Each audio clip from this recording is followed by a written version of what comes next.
Mr. Chairman, the Finance Minister referred in March last to the difficulty of obtaining the foreign exchange required for the second 5 year plan. He referred to it again in May last, but he said that whatever the difficulties might be, he believed that sufficient resources would be available for the hardcore of the plan. In other words, he thought that certain projects which were included in the phrase hardcore of the plan could be carried through, while certain other schemes or projects might have to be left out. His last statement on this subject was made a few days ago in another place. The word that is favored now by the government with regard to the plan is rephasing. The Planning Commission and the government are now engaged in the rephasing the plan. The Finance Minister, while referring to this, said that whatever the people spoke of the rephasing of the plan or of the allocation or reallocation of priorities, it meant that a little pruning was implicit in the re-examination of the plan. Now, sir, we should like to know what exactly this rephasing means. The Planning Commission may not have finished its examination of the question, but I think we can be usefully told on what principles the government are proceeding and what is the extent to which a reduction is likely to be made in the cost of the plan. I read a few days ago, sir, in a daily that it was being considered whether the fertilizer projects might be cut out of the plan. Now the Finance Minister has told us that what constitutes the hardcore of the plan is the production of steel, mining, transport, and power.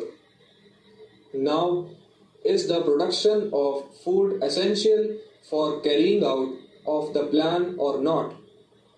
Is it included in the hardcore of the plan, or has it been given a lower priority than steel and other things?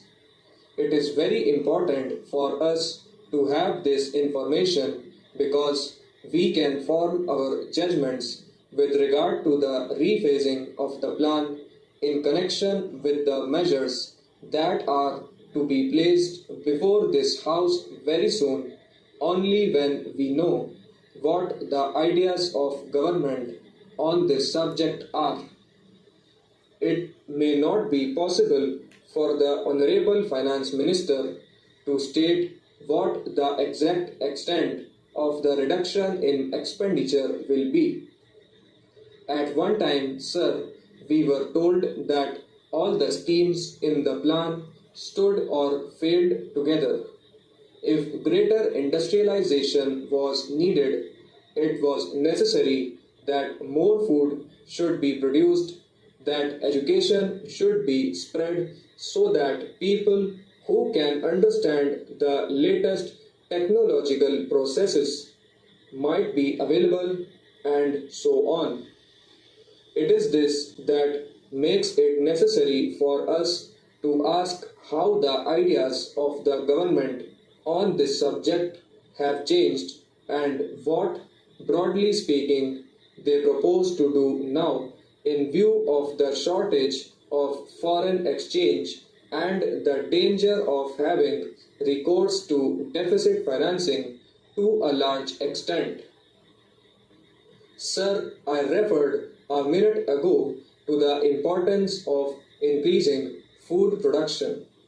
Now, several measures have been taken by Parliament and by government to make more food available to the people. The Essential Commodities Act was amended last year in order to give government the power to requisition stocks believed to be hoarded by grain dealers.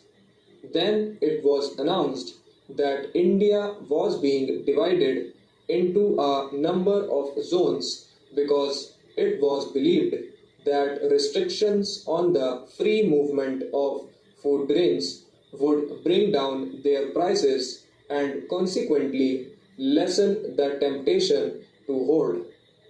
Then, sir, in addition to this, the Reserve Bank asked the scheduled banks to reduce the advances made by them for the purchase of food grains because it was believed that the bank advances were being used in order to buy more and more food grains and hoard them.